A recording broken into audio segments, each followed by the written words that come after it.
Semua balik lagi dengan saya Stephen Manuel dari Universitas Bodo dengan prodi Teknologi dan Informasi Otomasi Sekolah Vokasi. Di sini saya ingin menjelaskan mengenai tata cara pendahuluan bahasa program C++ ya. Sebelumnya, sebelumnya kita banyak bekerja dengan bahasa yang lebih sederhana yaitu seperti Python yang pada video sebelumnya. Nah, sekarang kita akan mencoba memahami beberapa bahasa yang lebih mengenai pemrograman ke tingkat sistem dan memberikan kontrol yang lebih detail secara program itu. Nah, di sini kita ingin belajar C++. Kenapa kita harus C++? Kenapa harus C++? Karena C++ adalah salah satu bahasa pemrograman dasar yang banyak digunakan untuk memahami konsep struktur program, manajemen memori, serta kerja kompilasi. Bahasa ini juga cocok untuk memperkuat logika pemrograman kita, karena sintaksnya lebih ketat dan lebih terstruktur dibandingkan bahasa-bahasa yang bersifat interpreted. Di awal, pada awal pelajaran ini, kita akan mempelajari hal-hal dasar terlebih dahulu ya. Kita akan melihat bagaimana bentuk umum sebuah program C++. Apa saja komponen dalamnya dan bagaimana cara kerja dari proses penulisan hingga akhirnya bisa dijadikan oleh komputer. Selain itu, kita juga bisa membahas tipe data menggunakan penggunaan variabel serta konsep dasar input dan output. Nah, materi ini sangat cocok buat teman-teman yang sudah mencoba bahasa pemrograman sebelumnya, karena konsep-konsep yang sudah dipelajari akan sangat membantu dalam mempelajari siklus-siklus nanti. Tapi bagi pemula juga nggak masalah, karena kita juga akan membahas mulai dari yang paling dasar dan bertahap sampai ke pengguna yang lebih kompleks. Untuk mengikuti video ini, pastikan teman-teman sudah menyiapkan compiler atau lingkungan program C++ karena berbeda dari Python ya. Program C++ harus menggunakan proses kompilasi terlebih dahulu sebelum dijalankan. Dengan mempelajari C++, harapannya kita bisa memahami bagaimana program bekerja pada level yang lebih rendah sekaligus memperkuat pemahaman algoritma yang sebelumnya sudah kita pelajari. Jadi kita langsung lanjut ke dalam ininya. Langsung aja di sini kita mulai prakteknya mungkin dalam sederhana dulu. Kita buka saja langsung tim praktek. Nah, kita pilih yang atas. Nah, dalam tiket-tiket ini kita mungkin bisa belajar hal basic dalam program C++.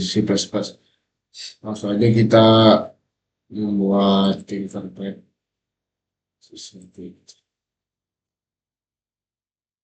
Oke, kita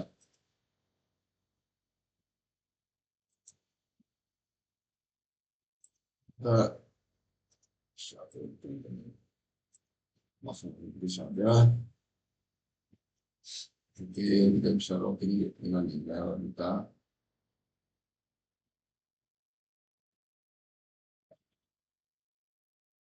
Jika sudah login, langsung aja kita buat sirkuitnya terlebih dahulu.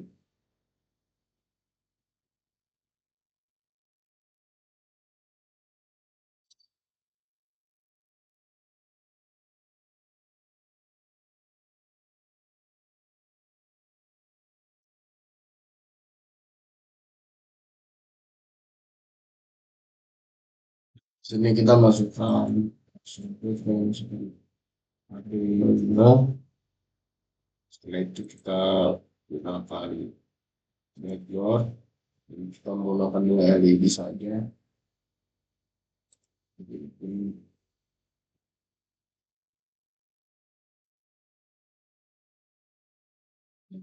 Seperti itu dari sistem.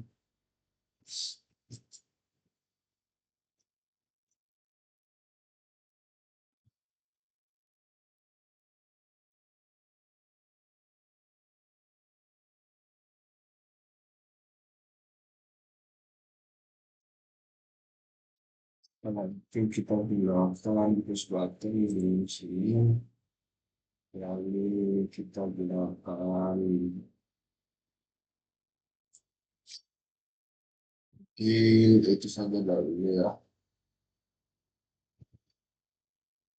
Baik, kita lanjut. Di sini saya sudah merangkai rangkaian mengenai push button LED. Di sini saya juga sudah membuat codingannya. Di sini saya ingin menjelaskan mengenai kode wiringnya terlebih dahulu. Di sini saya menggunakan aplikasi Tinkercad tadi. Lalu saya menggunakan komponennya itu Arduino Uno, lalu breadboard, lalu LED dan resistor 2 dan push button 1. Di sini saya ingin menjelaskan uh, pin-pin apa yang saya gunakan. Di sini saya menggunakan dua pin, yaitu pin yang kelima dan 4. Di sini pin 5 itu berfungsi untuk pin 5 itu berfungsi untuk mengarahkan ke resistor, lalu pin yang keempat itu mengarahkan ke resistor juga.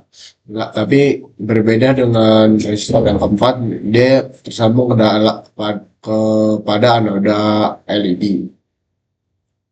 Lalu kita lanjut, di sini ada apa? Push button. Push button di sini kita taruh sini ke dalam kaki resistor. Lalu di sini ada juga dua power, yaitu ada ground dan 5 volt. 5 volt saya taruh di dalam kutub plus dan ground saya taruh di dalam kutub minus. Dan di sini dalam katode saya alirkan dalam ground dan semua kaki kaki ini saya taruh di dalam ground, dan sedangkan sedangkan ini push button saya taruh ke dalam 5 volt. Lalu lanjut ke dalam codingannya. Di sini saya menggunakan codingan if else dengan fungsi if else. Di sini pin mode dijadikan menjadi dua, itu ada 4 dan 5. 4 itu untuk output dan sedangkan 5 untuk input. Lalu kita mau void loop untuk fungsi programnya. Jika if kita read sama dengan 5 sama dengan 1, dia akan sama 1 itu akan mengubah LED menjadi LED apa, pin 4 akan menjadi menyala. Namun jika tidak, dia akan merubah pin 4 menjadi low. Mungkin kita bisa lanjut ke dalam aplikasi selanjutnya, satunya. Langsung kita masuk ke dalam Blockly yang bisa kita search dalam sebelumnya, yaitu kita tulis saja Blockly developer. Kalau kita masuk ke sini, nanti kita scroll. Nah, di sini kita bisa melihat Blockly. Blockly menambahkan gitarnya dan disebutkan bersama. Kemudian sebagai blok yang terakhir. Nah, Blockly ini mungkin mirip-mirip dengan Scratch pada video-video sebelumnya, yang itu mengenai video pada Python. Dan di sini kita menggunakan bahasa JavaScript atau JavaScript. Di sini ada 9 baris blok ya, yang warnanya ada logic, loops, unit, dan unit text, list, variable, function. Nah, di sini sudah ada codingannya, yaitu set count, yaitu count to 1. Lalu repeat while count sampai 3. Lalu do print hello world. Set count to count plus 1. Nah, di sini sudah terjadi apa? Sudah terjadi. Ini kita lanjut. Mungkin di sini terdapat set count yang mungkin yaitu kategori dalam variabel yang membuat variabel bernama count. Lalu dia ada nilai awal sebelum loop dimulai ya. Lalu kita masuk ke dalam repeat while count sebelum sama dengan 3, lebih dari sama dengan 3, yaitu masuk dalam kategori loops dan fungsinya itu melakukan pengulangan selama kondisi itu benar. Ya, seperti misal kita jadi selama nilai count masih 1 atau 2 atau 3, loop akan masih berjalan. Lalu kita lalu ada blok print hello world. Nah, di sini berfungsi untuk menampilkan teks hello world di JavaScript pada kanan yang diubah menjadi ini ya, window alert hello world. Lalu blok set count to count. Blok set count ini berfungsi untuk mengubah nilai count setiap kali loop selesai satu putaran. Ini disebut increment, menaikkan nilai yang count sebanyak 1. Semisal contoh yaitu awalnya 1, jika loop 1 selesai dia akan count 2, jika loop 2 selesai akan menjadi count 3 dan seterusnya. Mungkin di sini kita bisa merunningkan programnya. Nah, jika kita running di sini akan menuliskan hello world di dalam notif ini. Nah, mungkin kita bisa lanjut ke dalam berikutnya. Baik, di sini saya akan menjelaskan beberapa PPT yang mungkin dapat menambah pengetahuan dalam si program C++. Jadi di sini ada yang pertama itu ada proses pemrograman. Proses pemrograman itu ada dibagi menjadi 3, yaitu ada problem to solve, algoritma, dan algoritma dan code. Yang pertama itu problem to solve itu untuk menyelesaikan masalah dari sebuah masalah. Misal kita mempunyai masalah, kita harus mengetahui apa penyebab dari masalah itu, lalu mengapa bisa terjadi, kita tulis dulu latar belakang yang bisa menyebabkan masalah tersebut. Lalu kita masuk dalam algoritma. Nah, di sini adalah untuk pembuatan algoritma dari masalah tersebut. Jika masalah tersebut dapat kita ketahui apa penyebabnya, kita bisa membuat algoritma dari masalah tersebut. Jika kita sudah membuat algoritma dari masalah tersebut, kita langsung masuk ke dalam proses pembuatan kode yang itu untuk menyimpan masalah. Setelah itu lanjut konsep inti dari C++. Konsep inti dari C++ itu ada beberapa ini ya. Yang pertama itu ada variabel dan tipe data. Yang kedua itu input atau output. Yang ketiga itu struktur kontrol hingga kondisional dan perulangan. Seperti kondisional dan perulangan. Jadi setelah itu fungsi dan pointer, OOP, setelah itu yang terakhir memory management. Kita lanjut. Nah,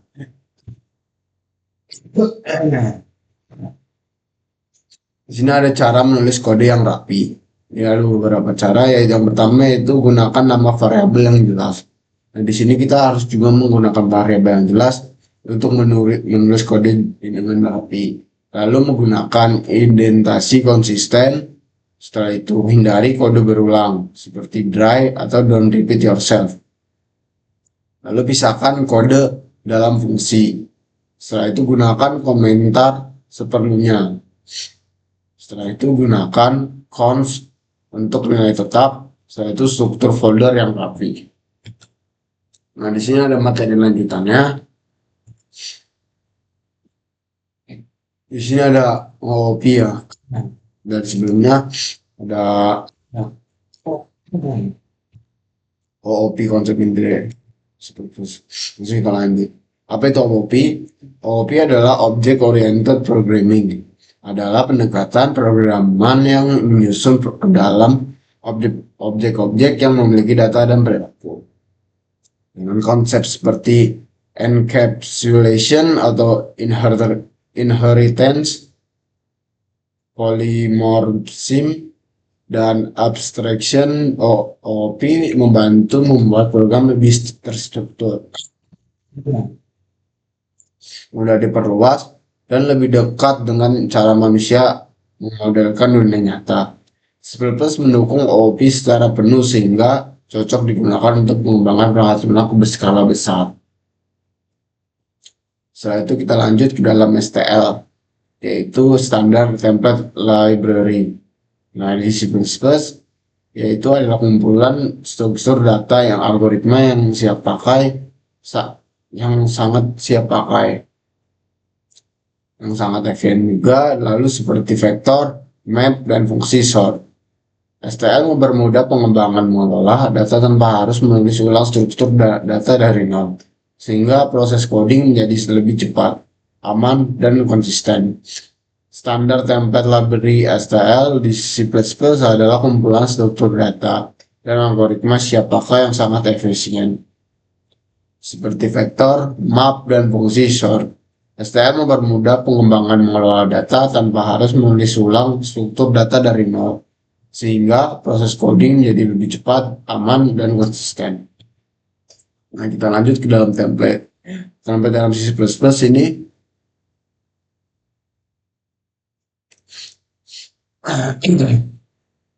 template dalam C++ ini memungkinkan penulisan kode generik yang dapat bekerja dengan tipe data tanpa duplikasi. Dengan template, kita bisa membuat fungsi atau kelas yang fleksibel dan dapat digunakan kembali.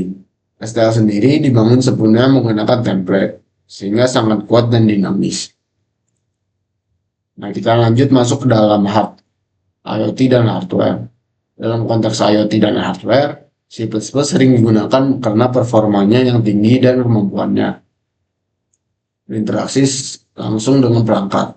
Pada platform seperti Arduino atau ESP32, C++ digunakan untuk mengendalikan sensor, aktuator, modul komunikasi, serta melakukan pertukaran data melalui protokol seperti UART, I2C, Wi-Fi, dan MQTT. Kombinasi konsep OOP, kekuatan STL, dan fleksibilitas template membuat C++ sangat cocok untuk pengembangan sistem IoT yang efisien, modular, dan mudah dikembangkan. Nah, mungkin segitu yang bisa saya jelaskan. Langsung saja kita masuk ke dalam prakteknya. Baik, kita lanjut ke dalam videonya. Di sini kita harus menginstal beberapa mungkin satu aplikasi, mungkin satu atau dua. Di sini saya ingin kalian harus menginstal aplikasi yang bernama Visual Studio Code. Nah, di sini sudah muncul beberapa aplikasi, kita pilih saja yang paling atas. Nah, jika kita sudah sampai di sini, mungkin kalian bisa mendownload aplikasi Visual Studio Code. Masih kita pencet download.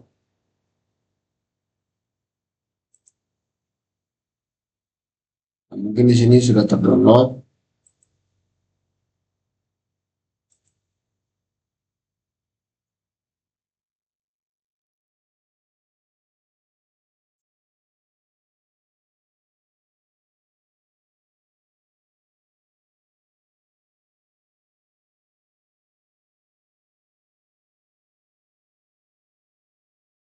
Tentu saja sampai ini berhasil.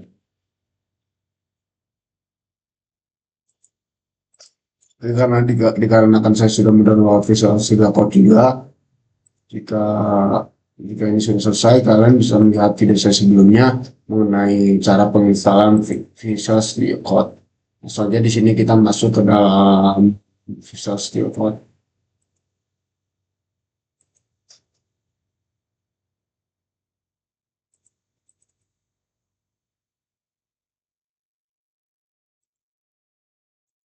Nah, kita masuk dalam Visual Studio Code. Sini mungkin masih ini kita di file.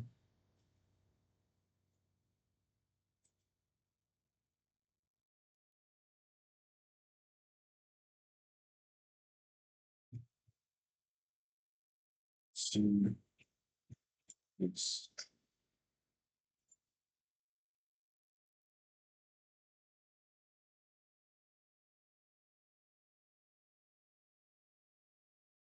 kita tunggu video lah.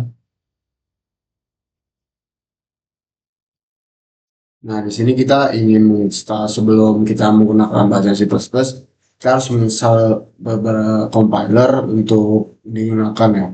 Di sini kita langsung saja masuk ke dalam, mungkin saya ulangi, kita pilih saja Visual Studio Code, dan kita masuk ke dalam Visual Studio Code, lalu kita masuk ke dalam for Windows. Nah, jika sudah, kita masuk ke dalam barisan kiri ini ada setup, get started, configure. Lalu kita masuk ke dalam language. Lalu kita tuh pilih yang bahasa C++. Nah, di sini ada beberapa ini ya,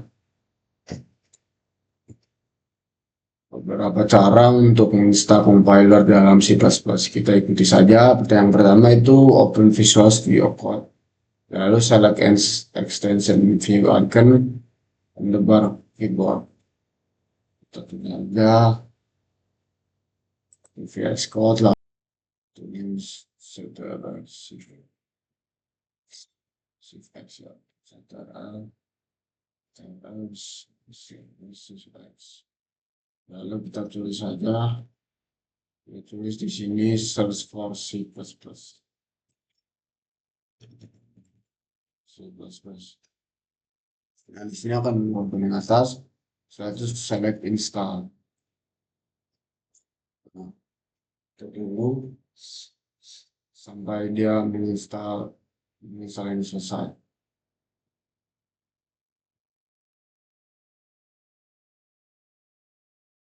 Di sini banyak sekali ya bahasa dari compiler ini.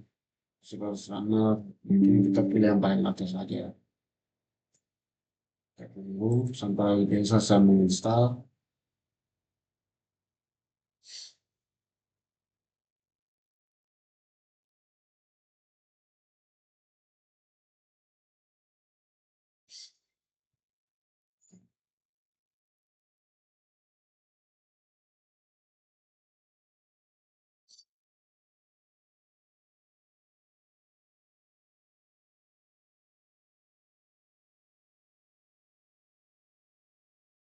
Nah, di sini sudah terinstall. Mungkin kita bisa lanjut. Dan jika kita sudah selesai menginstal dalam ini, kita langsung saja mengikuti langkah-langkah di sini. Check if you have a compiler installed. There may already be a C++ compiler or debugger provided or academic now. Langsung aja kita di sini kita tulis menggunakan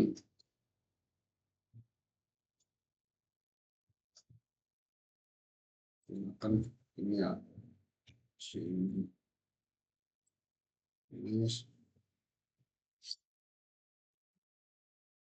Di sini kita bisa menanyakan apakah kita sudah menginstal G++. Kita langsung saja G++ ini install.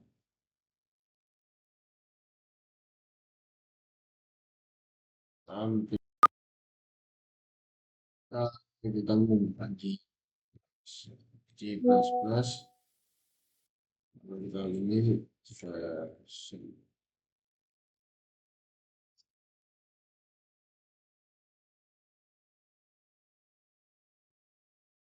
Sini mungkin kita bisa menggunakan CMD. Kita ulangi saja kan tadi off. Langsung tulis G++ version. Nah, di sini G++ is not requirements on internal external command. Nah, di sini tidak ada terinstall kita G++ atau lainnya. Misalnya kita install beberapa compiler. Di sini saya ingin menggunakan MinGW ya. Misalnya kita menggunakan tutorial. Nah, lalu you can load the test. Run installer step by step.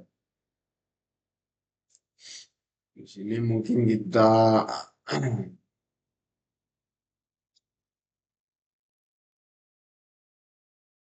ada beberapa ini ya Terus installer application kita bisa download di sini.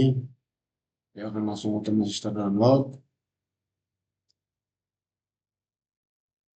Nah, itu setting saja sampai ini selesai.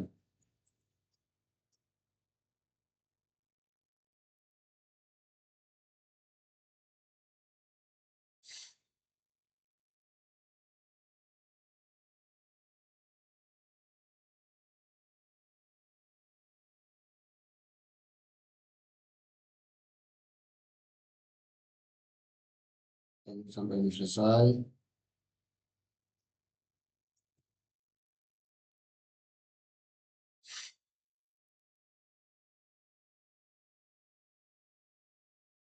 Di sini ada beberapa langkah lanjutannya, mungkin kita bisa baca-baca terlebih dahulu.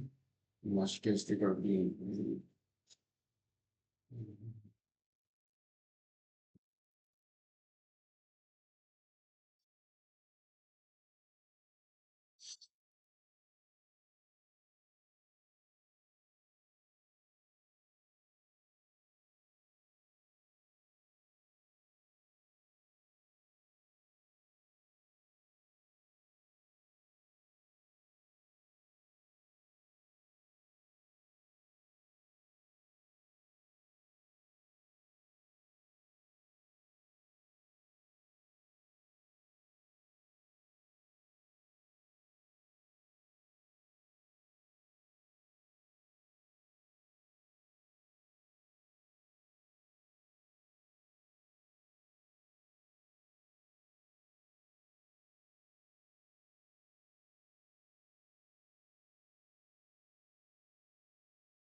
Nah, di sini sudah selesai. Langsung aja kita install. Nah, di sini mungkin kita bisa, di sini kita bisa nulis next. Lalu kita masukin tadi saja, ini saja, dan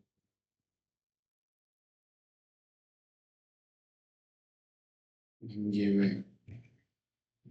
Siap, in GW, in GW.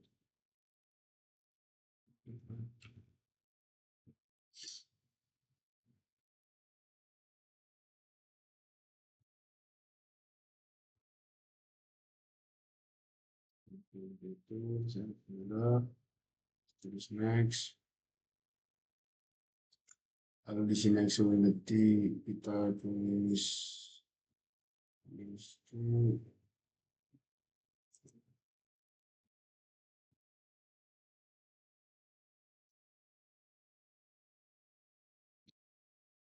Setelah itu kita tulis saja tulis notes dan NSC2. Terus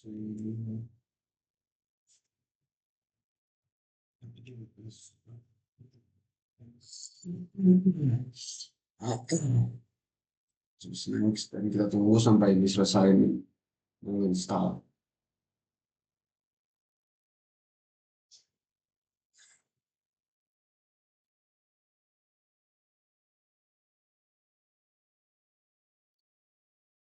Sampai bisa download.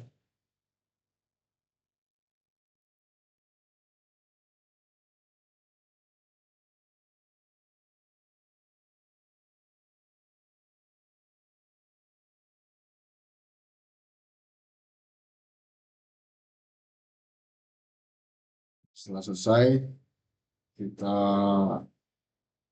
finish. Nah, di sini in the wizard, you just decide is suffered. The return is much case recommended acceptable. Check saya finish dia udah open masih no no masih minimal. Nah, kita langsung aja ini lalu kita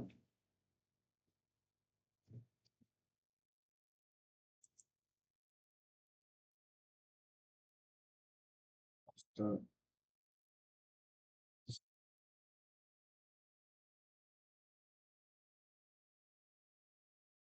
Terasosified all 1905 kecil di posisi itu 19 Celsius. Tunggu sampai desa saya ini stasiunnya.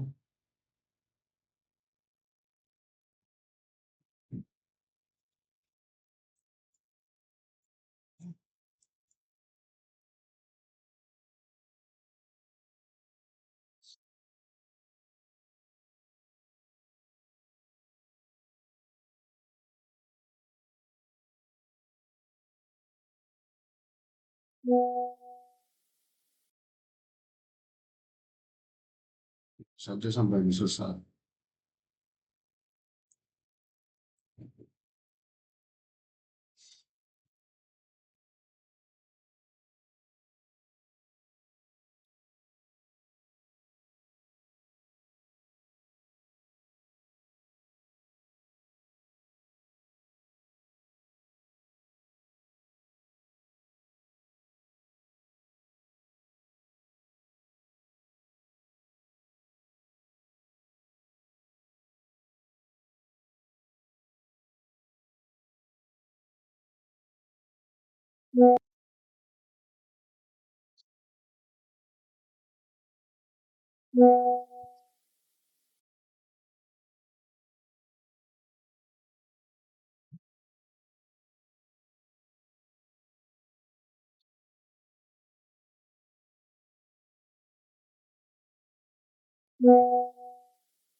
Itu sudah mau selesai, kita tunggu saja.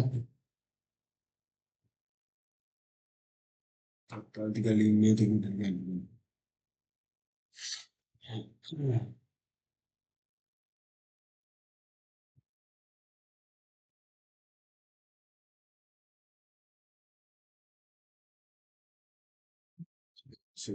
selesai menginstal. Kita tunggu saja sampai ini selesai. Kita pengen Windows Windows 5, Windows 7, you subscribe to certain things to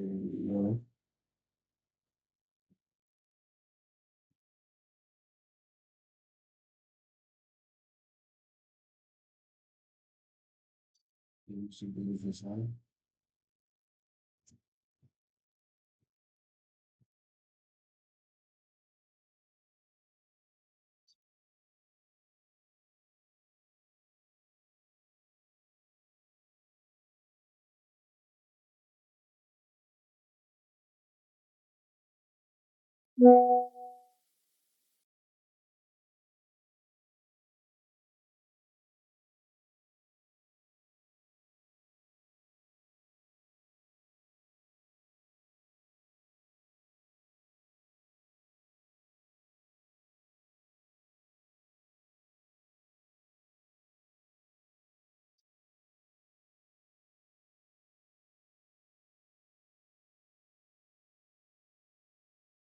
Di sini sudah selesai terinstall. Langsung saja di sini kita mengikuti ini. Add the pad on your email setting. Setting kita setting. Kita search yaitu edit info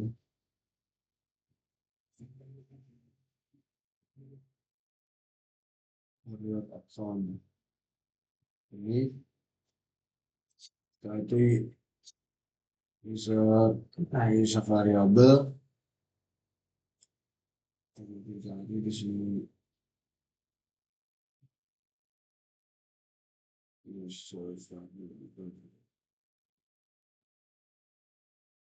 kayu sebenarnya sangat hat variabel yang sangat edit.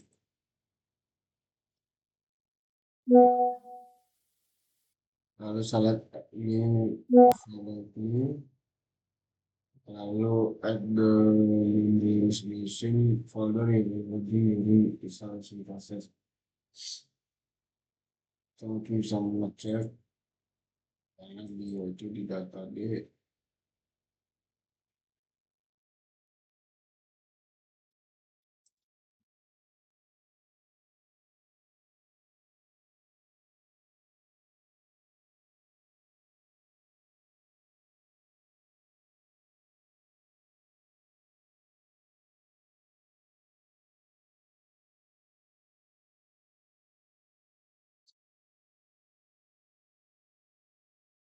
Sudah di sini kita saya ini sisi select oke dan select oke. Oke, oke. Dari Bang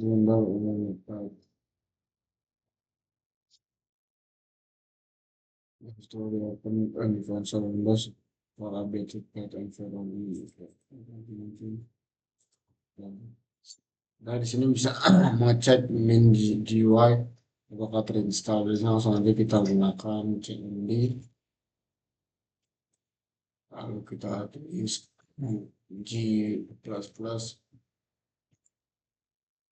version. Di sini install di sistem comment. Nah, sebentar. Ya, karena akan dari salah, di sini mungkin terus. Sini kita masuk ke dalam sistem variabel ini, lalu kita tulis mungkin ini, lalu kita lalu kita ini sampai oke. Nah, mungkin di sini kita langsung buka saja. Kita tulis G++ version. Nah, baik, di sini mungkin kita bisa menggunakan komentar lagi. Tadi ada kesalahan sedikit. Jadi kita tulis G++ version. Nah, di sini sudah muncul. Langsung saja kita masuk ke dalam file selanjutnya. Yaitu Windows, enter Windows Pro dan search bar.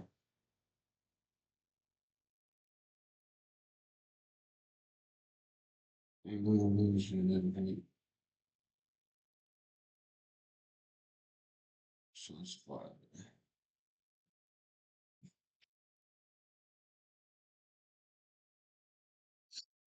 Kita bisa gunakan ini, kita masuk dengan VSS, kita tulis di sini, kita tambah file now messages Discord.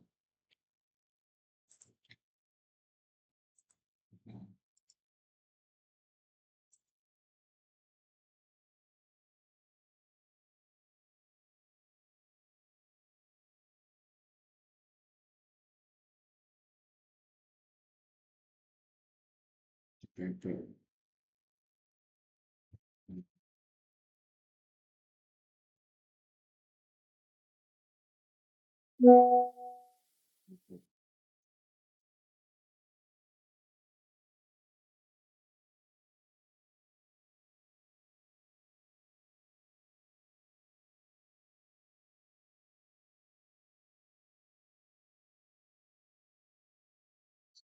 Ya, kita langsung aja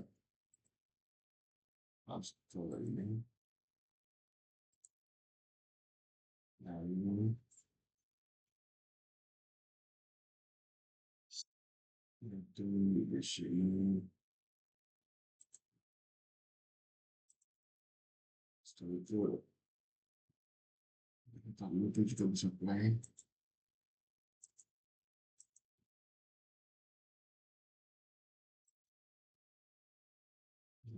Session break. Setelah install terlebih dahulu.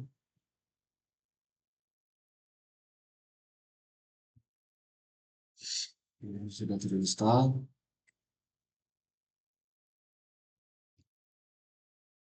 Kita bisa mengecek kembali.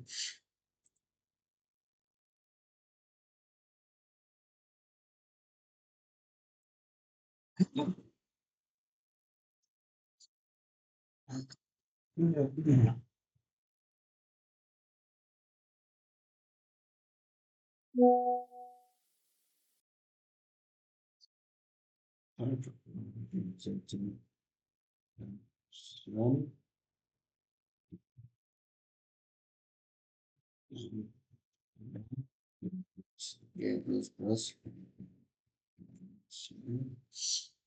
itu juga dan terakhir yaitu GDP. Nah,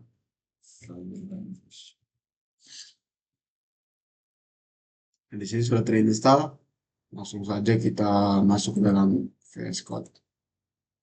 Dan di sini saya sudah menulis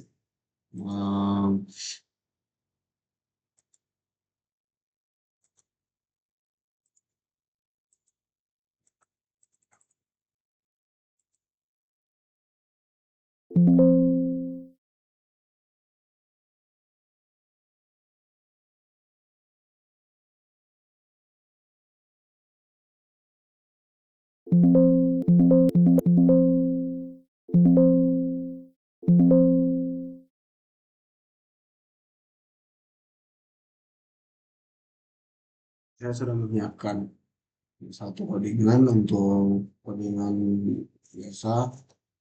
Mungkin di sini saya bisa jelaskan. Misalnya saya menjelaskan beberapa baris ini.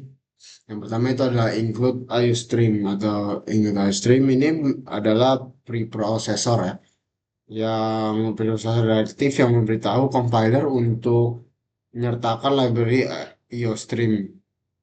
Library ini menyediakan fungsionalitas untuk input dan output standar, seperti untuk output dan input. Dan kita masuk ke dalam using namespace std. Yaitu itu untuk menggunakan elemen-elemen dari namespace standar secara langsung seperti cout atau lain, cout, in, ya gitu ya. Lalu kita masuk ke dalam in main yang berfungsi untuk setiap program C++ harus memiliki fungsi main yang untuk mengeksekusi program dimulai dari sini. Yang menunjukkan ini itu menunjukkan untuk fungsi ini akan mengembalikan nilai integer dan biasanya 0 saat selesai. Dan in X itu untuk mendeklarasikan sebuah variabel bernama X dengan tipe data integer. Variabel ini digunakan untuk menyimpan angka yang dimasukkan oleh pengguna. Lalu kita masuk ke dalam code hello world, yaitu digunakan untuk menampilkan teks ke layar. Ini akan menampilkan teks hello world yang diikuti oleh NL, N1, N-line untuk yang berfungsi untuk pindah ke baris baru. Lalu kita masuk ke dalam count angka, inputkan angka, menampilkan pesan inputkan angka ke layar. Lalu Jin itu Cin itu karakter input ya, kepanjangan dari karakter input yang digunakan untuk mengambil input dari pengguna melalui keyboard. Nilai yang dimasukkan pengguna akan disimpan ke dalam variabel. Masuk ke dalam cout angka, menampilkan yang ini menampilkan angka yang ada input ya adalah, lalu return 0. Dan lalu itu mengakhiri fungsi main dan mengembalikan nilai ke dalam 0 ke sistem operasi. Nilai 0 secara konvensional menunjukkan bahwa program telah berjalan dengan sukses tanpa error. Kurung kurung terakhir ini adalah untuk kurang kurung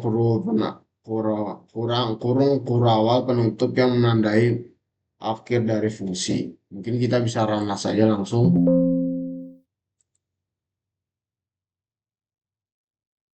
Nah, di sini kita inputkan angka mungkin 3.